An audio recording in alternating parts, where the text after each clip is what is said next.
Okay. So as the slide says, I have no disclosures. One reason that I have no disclosures is that I don't make contracts with manufacturers or other groups that influence testing and their release. So I'm able to, as a user, give an honest opinion about what I use and how I use it. So next slide.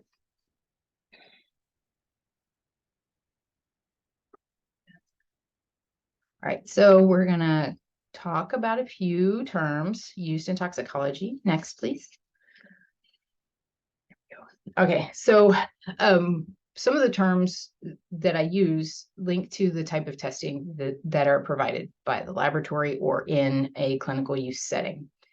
So the keywords screening versus definitive testing versus confirmatory testing, these have very specific meaning in my head when I say and hear them. So getting everybody kind of on that level playing field, I figured was a top priority. So screening tests, typically these things are rapid. They are often immunoassay based. There's going to be some definitions behind this, but this is just kind of a layout on different features of the types of tests. When you're doing a screening test, you're looking for a specific compound or drug class. So you're kind of looking at them as a group, say benzos. So screening is then also kind of non-specific. You're just kind of zeroing in on part of the target, not the bullseye. Cross-reactivity is pretty common in screening tests, and it's because of the nature of the assay at times. In the screening setting, you're usually going to do rapid detections. You're going to be checking a patient for compliance with a certain therapeutic regimen that may or may not be appropriate, depending on many factors. And then the results are going to be qualitative, so kind of just a yes, no, pos neg sort of scenario. So people in the crowd here are familiar with screening tests because we use them all the time. And moving over to definitive testing, this is usually not a rapid technology. This is usually, it takes more time to do because it's more specific. So in that technology, we're going to use mass spectrometry. We're going to use technology that really zeroes in at the bullseye on the drug itself. And so that can give us a lot of power in how we're looking at things. But these systems are relatively expensive and complex. So definitive testing is not widespread in clinical settings. It is out there. And there are definitely good uses for it, but a lot of institutions just can't afford to implement it for various reasons. And we'll get to that. But the target is down to the specific compound level. So you can cross-check an unknown specimen and file it through a library. I'll explain that in a minute, and match it to that compound and say, yeah, I have drug X there. And then with cross-reactivity, because you're going to that level in your detection, you really don't see very many instances of this. So those are some pretty uncommon and rare scenarios. And then the utility, as I say here, compliance testing and identifying unknowns in a mixture. So drug checking programs like the one in Toronto. I have a friend in Toronto who does the drug checking for the use program. And she's got some really cool tech, and I like to talk to her about that program. She's able to get a mixture of street drugs from a small sample taken in the safe use site. They run it over to the lab and try to test it before the person is done with use so that they can kind of notify and alert if they need to. So it's a pretty cool system. And then the results for these can be qualitative or quantitative, depending on how they're set up and what kind of tech is in the background. Then with confirmatory testing, these are also not rapid. These are, you've heard LCMS or GCMS. These are the things that I am looking specifically for, say, cocaine. I have an internal standard for cocaine in my method, and then I get a match. I know it's cocaine and I can quantify it. So it's zeroing in on the bullseye and then also saying kind of how much is there. So it's even more intensive. So like I said, the two on the right there, you're getting to that bullseye, you're getting to the drug level, you're getting very uncommon cross-reactivity. So this is usually used to back up screens. All right, so because there's more repeat and overlap, we can go to the next slide. Thanks. All right, so immunoassay, and literally using antibodies an immunological approach to detections. So on the left is a very basic diagram. An antigen is a target. So in this case, it would be a drug or a representative of a drug class. And an antigen is anything capable of provoking the production of an antibody. So it can be a number of things. But in this case, it's going to be the drug is the antigen. There are manufactured antibodies, and they are supposed to bind specifically to that antigen. However, on the right, I would like to show the degree of difference in size between an antibody and its drug target. So you see paracetamol here is a relatively innocuous example, but if you look, that magnifying glass is sitting over the actual compound size in relation to the antibody that might be used to detect something. So that gives you this idea of scale. These drugs are very, very tiny, and they're binding to kind of the edge of the top of the Y of that antibody. So just very, very small. This is why cross-reactivity is possible, is that, you know, you're looking at a technology that is just less sensitive. So we go to the next slide. GCMS, I mentioned, this was the gold standard from the 1970s to the early 2000s, mostly because of limitations in computational capacity. So we were able in science to make mass spectrometry really, really high tech, but we needed computers that could process all of the data rapidly. And we didn't have that until the 2000s when microprocessors really started to take off. So for a long, long time, GCMS was the confirmatory and definitive way of checking for drugs. And what you're doing is you're trying to force drugs to be volatile, like an alcohol. And this is not easy. So it took a lot of manual prep. You would inject them into basically an oven with a very thin column in it. Traveling through the column and the heat involved would separate these things into drug-specific peaks, and then those would go in the mass spec and get in their analysis. So you're usually just doing a single level check for a drug. GCMS is still really good. It's still really used for the volatiles, but we have better technology for the non-volatile compounds. That's on the next slide. The next slide is LC-MS. So that's liquid chromatography, and we say tandem mass spectrometry. Tandem because they're in line. So this is all very complicated. But to me, this is fun. This is the heart of what I try to do in the lab, is develop these methods. So I'm just a huge geek about trying to separate things out and identify stuff. So liquid chromatography is, we don't have to force drugs to be volatile anymore. We can just put them in a solution and put them into these columns and separate them according to their chemistries, put those into a tandem mass spec. So we can hit it with mass spectrometry multiple times before it ever reaches a detector in nanoseconds to microseconds. And then we have a processor on the back end going, I think I have this parent compound and I think I have these daughter compounds. I think you have cocaine, or I think you have methadone in this sample. And so it really, this is how we're able to zero in so well with this compound. And also because we're not forcing the volatility, we're not handling all these incredibly toxic compounds. It's a safer way to do the testing on the lab side for our personnel. It's more rapid. And it's because of these reasons, it's become a new gold standard in laboratory medicine as well as forensic medicine. So, or forensic techs. So you'll see LCMS come up a lot. All right, the next one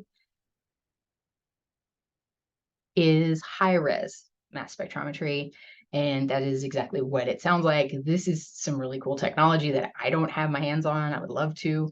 At San Francisco and in Toronto, they are using this approach to doing drug mixture detections and looking at patients who come in through emergency services. So in San Francisco, they have a STAT, high-res mass spec, definitive screening method.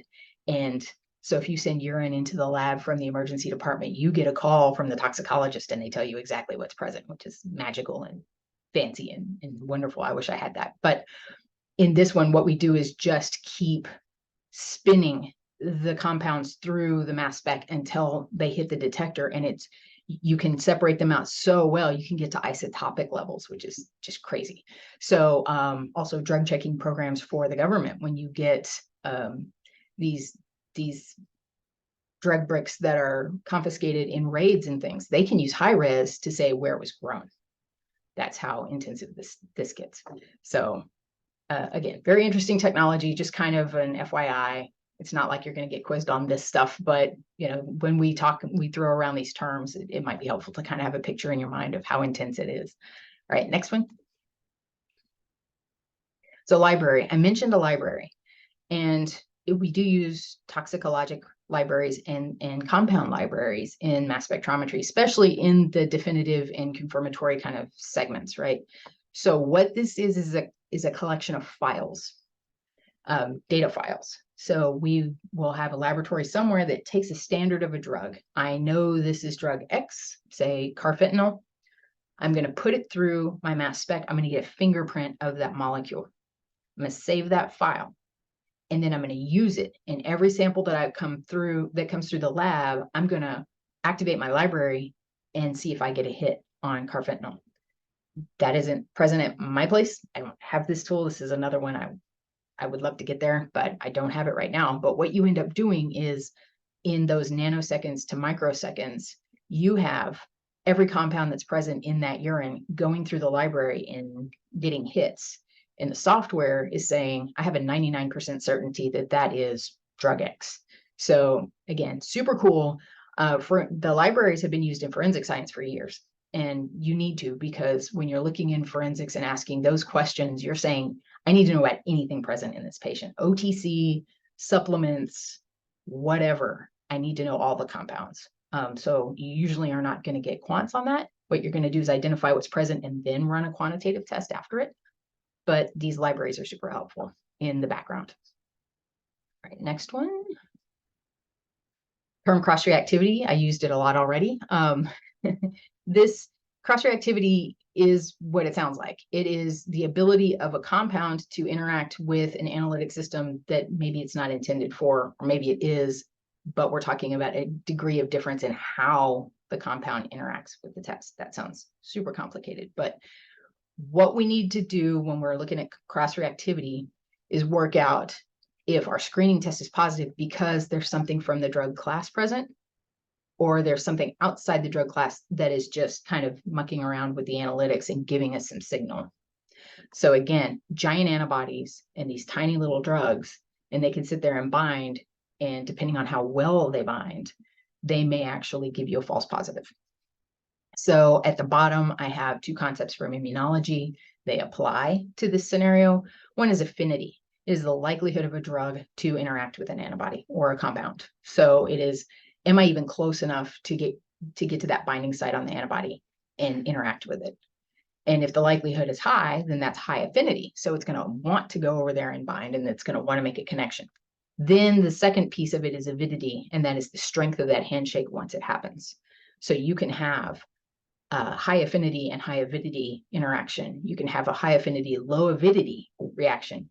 But if something is low affinity, it's not going to be high avidity. So there's just a bunch of different interchangeable things here. But cross-reactivity can be very weak and it can be very strong. And the next slide should illustrate that.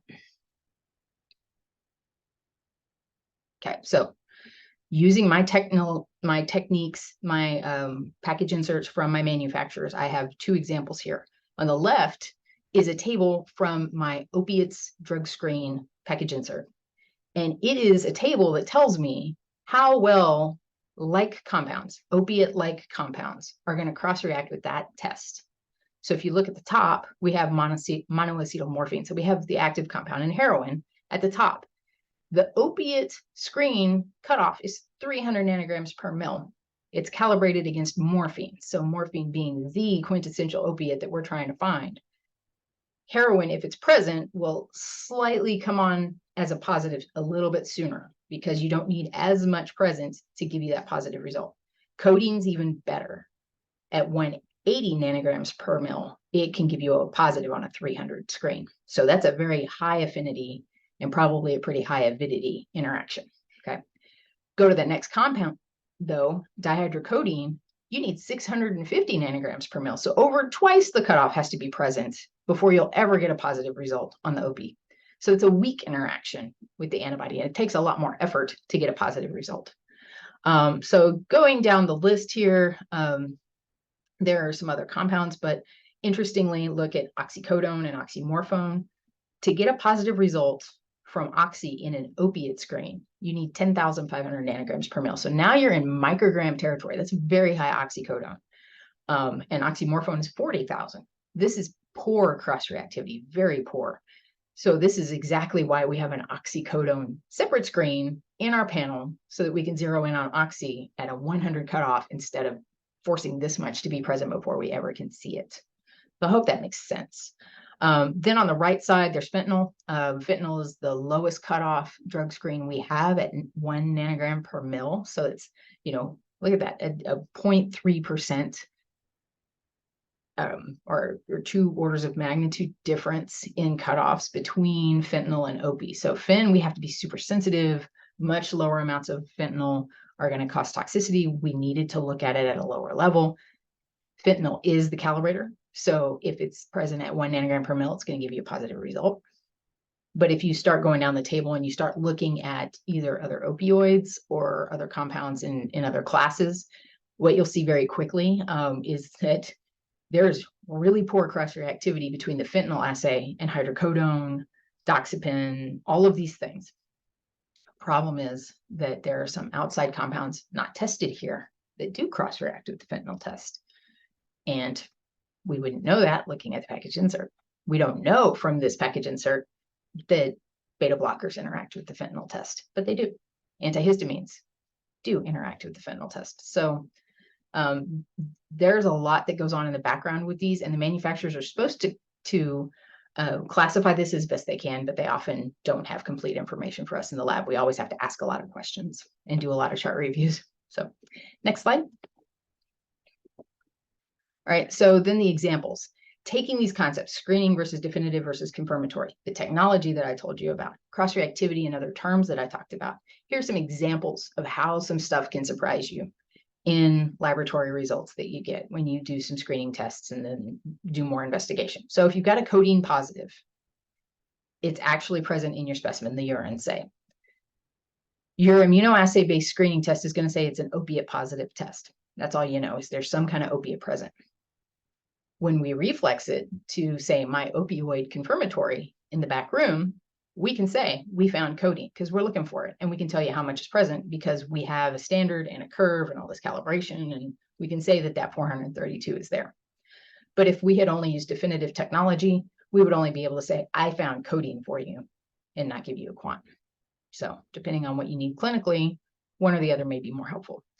Oxycodone, if it's kind of at a low level, like we have a cheat over at the right, there's 48 nanograms per mil present. So this should actually, it should have been 148 because the cutoff is 100, but oxy positive on the screen and opiate negative, that's actually what we would hope to see. On the definitive, we would actually get to the compound level and say, I see oxycodone there. So we can do that. Skip down a couple to get a surprise, carfentanil. It would be opiate, oxycodone screen, and fentanyl screen negative. None of it cross-reacts with any of those tests. So there could be carfentanil loaded up in the specimen, and the screening test is not going to find it. Then we could go to a definitive test like high-res mass spec in Toronto or San Francisco. They would say, hey, you know what? You got carfentanil present. Our library told us that. That's great. But if you send it to my back room for my opioid confirmatory, it would be negative because I'm not looking for carfentanil. So how you choose your testing and what's available locally definitely influences how well you can drill down to what's actually present in that specimen. And that's enough for here. But these, I'm happily share the slide deck with you if you'd like to study the other examples and ask me questions. So next slide. All right, so some options. Next. All right, so matrix. Matrix is not the whole Keanu Reeves thing. I used to have the picture of the movie, and when people started going, what movie is that? I just quit putting it in. But a matrix, by definition, is a natural and complete specimen. So for urine, it's got a whole lot of salt, very little protein. That's a standard urine matrix. Hair has keratin. We expect that to be there. Blood has a lot of albumin in it. You know, we know these things about matrices. Those matrices give a lot of influence over how we do our methods in the lab, what we have to push aside so we can get to the drugs and detect those. So we can only do testing on matrices that we have validated at our site. I can't take my urine test and run a serum on it I can't take my serum test and run a hair. I can't do those things in our regulatory space without a lot of testing. So we tend to just not go that far. So what we have to do is consider if and when the compound is expected to be there, and for how long. So there are some unreasonable matrices on here, but it gives you a timeline. So at the bottom, I have this timeline from minutes to years, and where and which matrices are likely to show something, right? So in blood, sweat, and oral fluid, you can find drugs very, very rapidly because they're in circulation and the body is trying to excrete them and get them out in various ways. You're moving into hours, you're looking at the blood and oral fluid levels tapering off, but then you're starting to see it appear in urine as it's clearing out. These are pretty intuitive things. For umbilical cord tissue testing, that's something we send out, but we do it universally at this site. The drug can be found as early as hours. When we started doing the umbilical cord tissue testing, we saw fentanyl positives at a rate we did not expect, and we linked it to fentanyl given in LND surrounding the delivery. And we were just like, wow. So the mom was given fentanyl and we found it because it was distributed to that tissue rapidly, much more rapidly than we expected. So you can see this timeline here, but we're not really going to be testing hair, nails, teeth, and bone. We don't test sweat in the clinical setting. It is now present in the court settings and in those day clinics, but these fluids do show up in forensic journals and clinical journals for drug matrices. All right, next slide. All right, so this is just a kind of a prevalence thing, how different matrices appear in different settings. So if we're looking at the clinics, which most of you are in the clinical setting, we're usually going to use urine because it's non-invasive.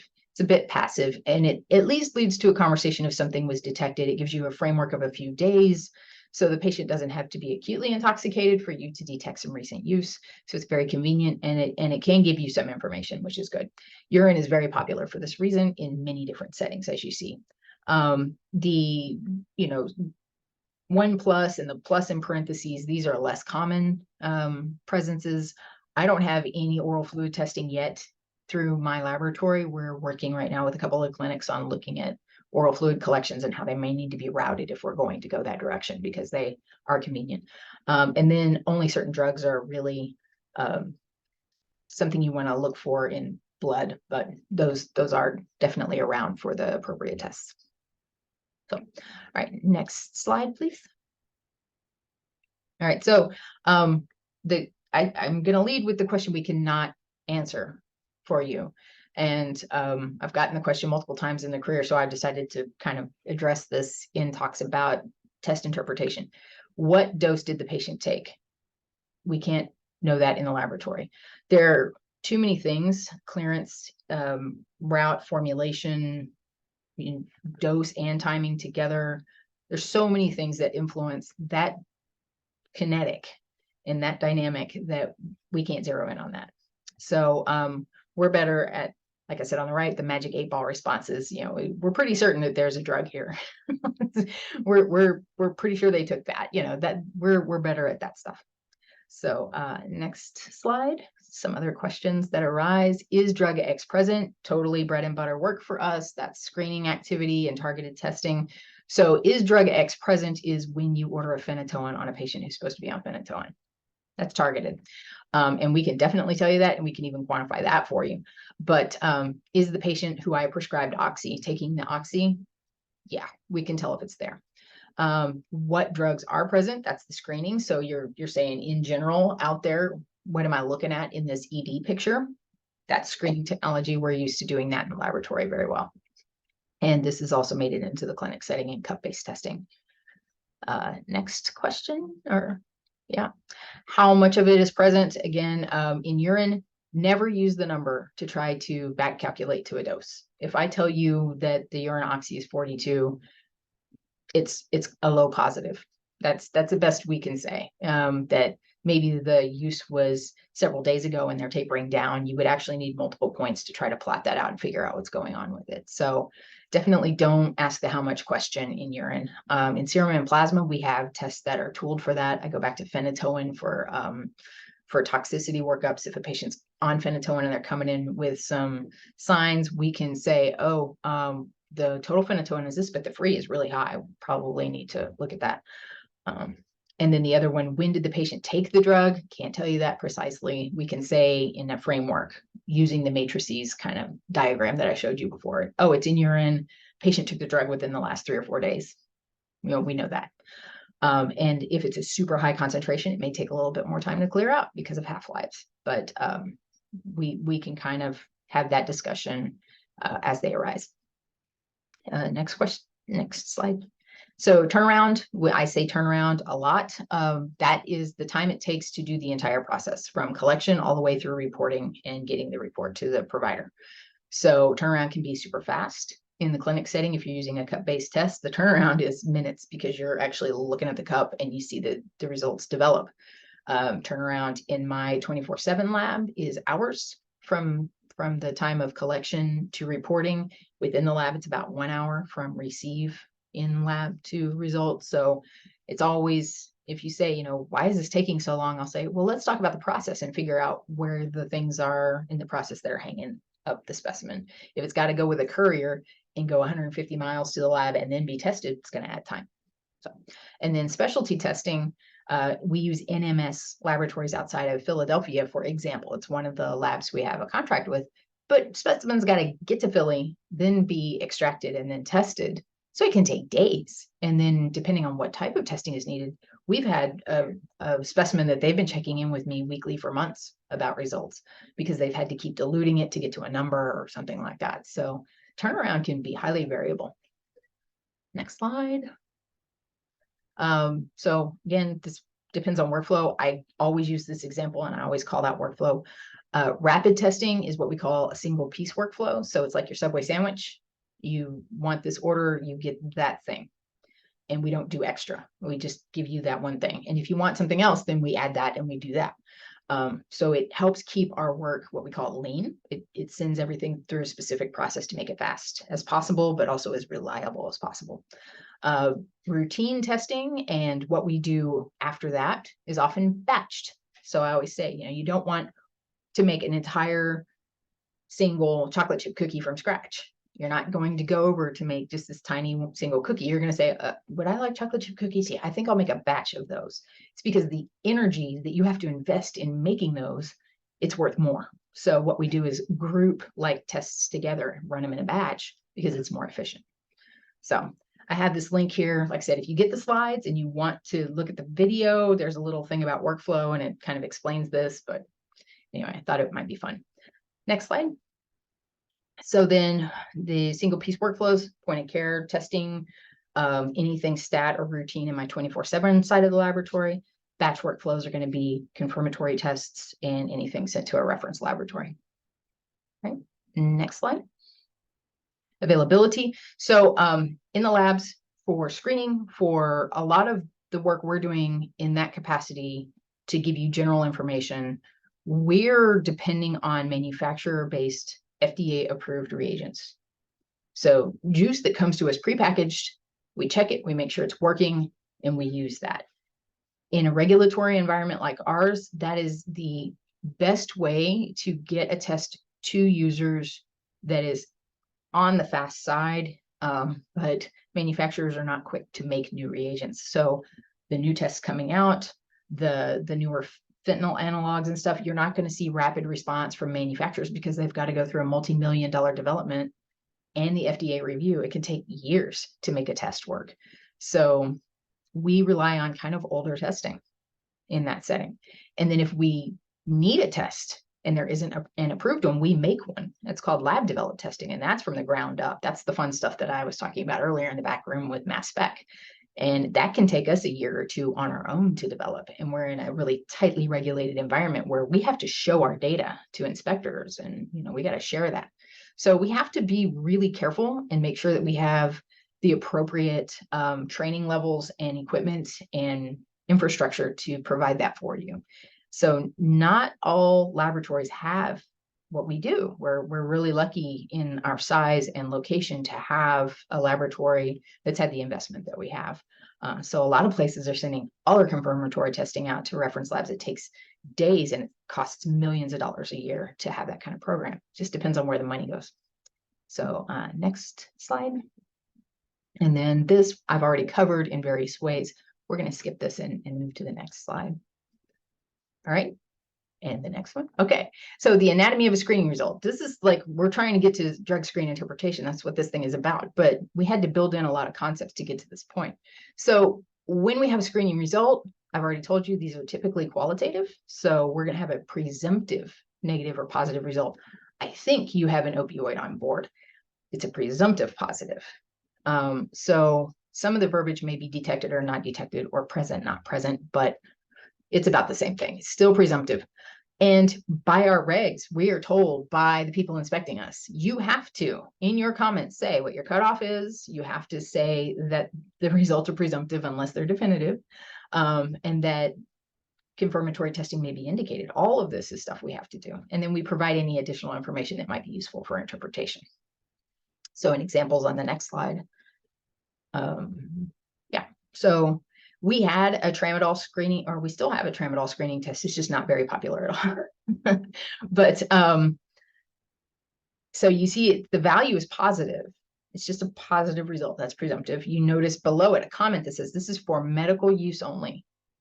Please don't try to use it in a medical legal capacity is the inference there. So you try to take this to court, it's going to be iffy whether or not the courts accept it, because this is just for treating patients.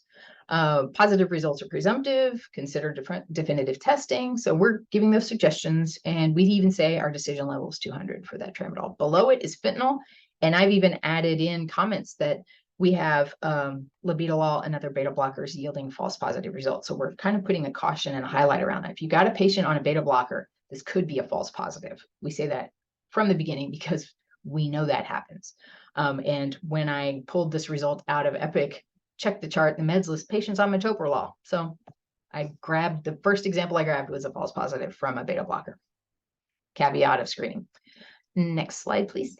So the pitfalls to consider: you can have false positives with a screening test, and that's because of cross-reactivity, compounds within and outside of the drug class in question, and even some herbal supplements, which many patients don't consider as drugs or potentially causing them any grief or strife in the detection that we're running. It's not, they're not being bad people. They just don't see these things as potential drugs.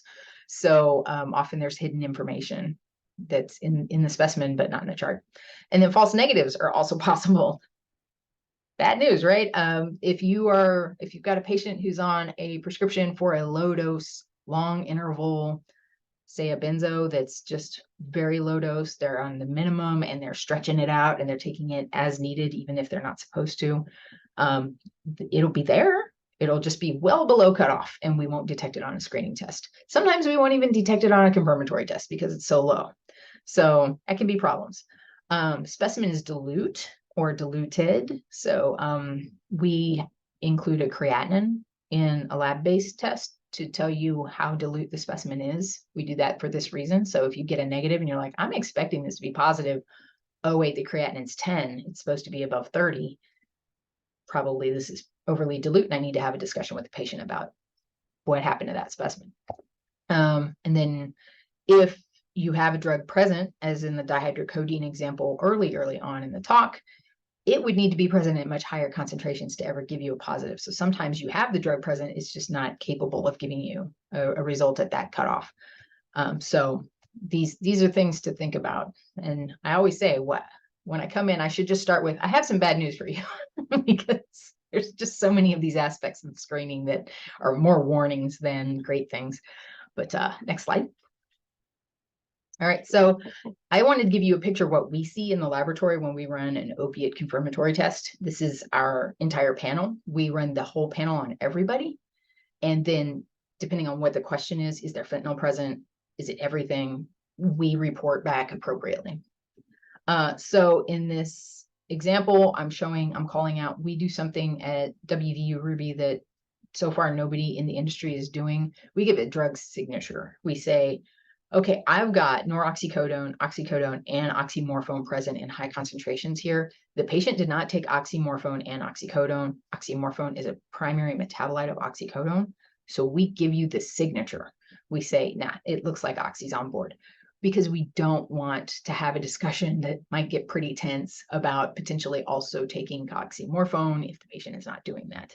And it was something that I discussed with Dr. Berry and Dr. Marshallett while we were developing this. I said, would this be helpful? And they said, yes, very much. So we have some rules that apply. We have to apply a cutoff by regs. If it's above the cutoff, we can give you a number. If it's below, we have to say it's not detected because it's not reliable. So that's what this looks like. We have a result comment that says that we developed this. It is not FDA approved. Doesn't need to be currently. There's a discussion about that. And then we say how we handle the data. So we're trying to be transparent about how this process works. Next slide. So the pitfalls in confirmatories, in mine and in most others, that confirmatory test is only going to detect what it is supposed to. Okay, it's looking for, you saw a list of compounds on that screen. It's only going to look for those things. So if some other peak shows up, we don't run it through the library to see what it is, because we don't have that. So if that carfentanil is present, we're not going to detect it. So always keep that in mind. False negatives are possible in confirmatories simply because of how they're built. These take time. So if you don't have a result back in a few hours, please don't order another one. It's just going to add more to the bench and not get your result earlier. The cutoffs are really low. We started out with opioids. The example was morphine at 5 nanograms per mil. We found so many post-operative morphine levels that were getting referred to behavioral medicine that Dr. Berry said, could you please do something about this? And we assessed the cutoffs, went into chart review, looked at every case of results that were between 5 and about 25. And we ended up gently moving the cutoff up because it was way too sensitive.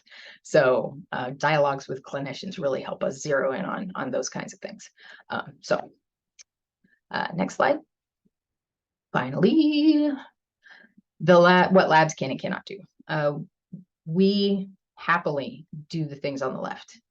We provide you as well-controlled a system as possible. Every single day, we're trying to do that. So if we make a mistake, we want to know about it so we can fix it and make sure it doesn't happen again if possible. We always comply with our regulations as much as possible. We don't, we're pretty serious about that. And so that's also why we sometimes say, no, I can't do this for you. My regs don't allow me to. We will assist you with a special test request. If you're looking for something really strange, you've got a weird situation on your hand, call. That's what I'm supposed to help you do. And Dr. Yang, we do consider new offerings based on drug trends. So keeping an open dialogue with clinicians and groups helps us to kind of develop our menu and determine what is appropriate to have here. We want to collaborate to fix issues and recommend testing as needed. So if you're like, what's next? I have a negative here. What do I do? It's a great question to ask us over here in the lab. And then what we cannot do, we can't modify our tests just on a whim. We have to be very careful. So we can't detect any drug. I wish we could. I wish we could get to that point, but we're not there. And we can't do confirmatory test stat. It's just counter to the workflow. It just doesn't work that way. And we can't dilute until we get a number. We've had signal on our mass spec that is in the tens to hundreds of thousands of drug because our assay is set a certain way. We just have to say it's greater than, sorry. So those are the cans and can'ts. And I believe the next one is a question slide. So it takes us to 45 minutes. Are there any questions? Thank you so very much. Please feel free to unmute and ask any questions. That was really interesting and super nerdy, and I love that. So go ahead. There's just a lot to think about. Danielle, thank you. That was wonderful. My inner undergraduate chemistry nerd just adores it. But I think what you're doing is so important. I'm a clinician, and so I often, on the other side, have to review medical necessity for drug screens that people order, and nobody understands this. You really have, I mean, this is complicated, and I see so many. I guess the biggest thing I just wanted to say is just you really have to always understand your test and how it can help you. It's a tool, And I see drug screens in particular just so misused as a substitute for talking to a patient. I think that's my biggest my biggest pet peeve, or the idea that I'm gonna just order everything and catch you in a lie, which is also on the far end of it. But I mean, drug testing can be so helpful, but you have to still talk to the patient, order the right test at the right time, and understand it. I've also, on the flip side, seen patients, especially with false positives, like accused of things that and actually kicked out of substance use programs when and it's just heartbreaking that really fell on the provider's lack of understanding about the test, and instead of just being open and communicating it. And I'm just so grateful to you. This type of stuff is really important, especially in West Virginia with the extent of substance use, to really understand how nuanced this is and how to use this with just how do you talk to a patient and have good clinical sort of skills. So I just thank you. This was wonderful. Absolutely. And thank you. I mean, the collaboration we enjoy and the service we provide entirely depends on collaboration. So being able to have the discussion, being able to send me an example on Epic through a chart, it's like, this is the example, instead of an anecdote where, hey, I had this scenario come up, and I'm like, well, that basically you're like, is this possible? Most of my time the answer is, well, almost anything is possible. I've seen so many things come up that it's just like, oh yeah, there's the whole thing about Thrive, and we have stumbled onto some significant eyebrow raising. Wow. What do you suggest? Test them again in about 2 weeks. Is sometimes the answer. But yeah, it always, like I said, it always relies on the team. So thank you as well. And I'm glad I didn't go too deep into the tech, because I took an entire semester course on mass spectrometry, so I could sit there and like really talk about mass spec, and I was trying not to do that. So this may be a total non sequitur question, but for a lot of those patients that are in monitoring programs, where they have, like, they call a number, whether they have to go get screened that day or not, how effective is the screening in terms of recidivism? Is that is that information known? So actually, can I just answer that for one? I mean, I want to hear what Danielle says, but the actual the get the test, go get the is actually effective because it's random. The biggest problem with testing is that it's not random. People get, I mean, I see people that come in every week, get this test at the same time as their group every single week. They know it's coming. And so the randomness of go get your test is actually what has good evidence. And so I guess the answer for Danielle is the randomness will catch use within probably that 48 to 72 hours, I'm sure, but it's the randomness of the monitoring, I think, that matters to me clinically, that I know has the utility. I'm curious what you would add to that, Danielle. I think we go from Duck Duck Goose to Duck Duck Joe. Sometimes we're like, okay, we know patient X is having a problem, having a hard time right now. It's rough. An anniversary is coming up that's potentially really traumatic, and you kind of have a feeling that, I'll call him Joe, that Joe needs probably some support right now, and maybe using the test as an in for that, and going, okay, it's time to do some testing, Joe. Let's have a discussion. Yeah, is a good adjunct. Yeah, I see both. In palliative care, they try to, and then my last test. And then my last one, you talked about like things that can make the test positive, because I used to be in the military and I've studied for so many golden flows. I can't tell you, ours was random too. And sometimes your name just got picked. I mean, 20 times in a month or something ridiculous. But my question was about poppy seeds. That was always, we were told, oh God, no, don't take any poppy seeds. Does that still make tests positive? It depends on cutoff, but yeah. A real life story came through. Okay. Epic. Well, I'm glad I'm out, because I love poppy bagels. I gotta share this one. I got a question about a patient who loved a specific breakfast food that had a lot of poppy seeds in it, and they said, is that why morphine is showing up? And I said, well, morphine, if it's isolated to morphine and it's a low dose and it's just over cutoff, and said, how recent is this habit of eating this particular breakfast food? And they said, oh, pretty recent. And I said, okay, again, I suggest that this patient not have that breakfast food for about a week and come in and do another urine test. And it was neg. So yeah, poppy seeds do contain some, and depending on just how much you love that lemon poppy seed bagel or muffin or avocado toast with I lots know. of Oh, everything muffins. Oh, now you're topping, making or me hungry. yeah, I like them myself. Okay. You know, like Well, if I got I'm a screened right science now, nerd. I'm a yeah. science nerd wannabe, so I really liked this lecture too. It was fantastic. So thank you so much. I'm always a little nervous taking the science in because I'm never sure kind of how hard to hit certain topics, and so I'm glad that I'm It's great. getting that Thank you very feedback. much. Sure. Are there other questions? Hey, I actually had a question about saliva testing. It seems like during COVID, we probably saw a lot more of that. Not for whatever reason, it may be in the SEMP program. And so it seems like they do the screening and then send out for confirmatory testing. You know how you monitor for the metabolites to ensure they actually took the medication. It seems like with saliva that sometimes is a limitation of the saliva testing, and that will it concentrate? Is there any particular way to kind of distinguish whether it was actually taken, or, I've read that like you can, put the tablet in your mouth for a little bit right before you're going to give the sample or whatnot. Is there any way to kind of distinguish between the two if their metabolites aren't present?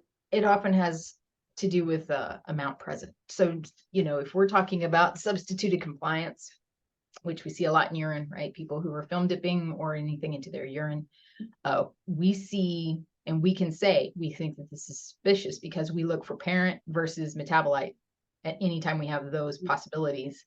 And if the ratio to metabolite is super, super low, I think it's less than 1% in our calculation, then we go, there's not enough metabolite here. So we say, you probably need this conversation. This might be. I say that about urine because you could potentially do that with oral fluid. Oral fluid is a weird matrix. Some drugs partition really well to it, others not so much. So just like other barriers, and if you remember your pharmacology, some things love to go into cells, some things want to stay in the water fraction. And if you've got something that wants to partition a certain way, the oral fluid is kind of thick and there's a lot of enzyme present, a lot of protein. So it could really change that gradient. So if you're looking at the results that come in at cutoff and look therapeutic, then you're talking about a time thing, that oral fluid is only going to reflect the last few hours max on some things. But yeah, if you get something that pings through the ceiling and then there's no metabolite present, you could very well have had a person who kind of jammed a film in there and tried to simulate. So does that answer your question? It does. Thank you. Anything else? I haven't heard about the oral fluid one. I would think that you would see some pupils doing some stuff. If someone trying to do that like right before a test, you might be able to see. But this is a reason if we get an employee health, the fit for duty testing. So if an employee is seen as potentially impaired on the job, they get an oral fluid alcohol screen. Thing is if you chew gum with sugar alcohols in it, sugarless gum, you can ping a positive alcohol just by chewing gum. So we always say you've got to either let the person rinse their mouth and then sit for a period of time before they do the test to allow more to kind of make it back into the oral fluid again, or you've got to ask about that, because you're technically, and new hires are screened the same way. So if they've been trying to keep their breath fresh and they have no idea what they're doing, sitting there chewing this gum, and it's like, have you been chewing gum? Nope. They have a positive alcohol. So That's awesome. Thank you so very much. Are there any other questions before we launch the poll? And go ahead, you were still speaking. Sorry about that, Danielle. no, I was going to say I'm probably way over time. No, this is great. So. No, we need the questions and we need the discussion. We love it. So no, please don't apologize. This has been awesome. Great. All right. Please find me in Epic if you have questions, and I'll kind of, I saw in the comments someone would like to see the mass spec talk. Like, oh, I'd have to go find it because it's been so long.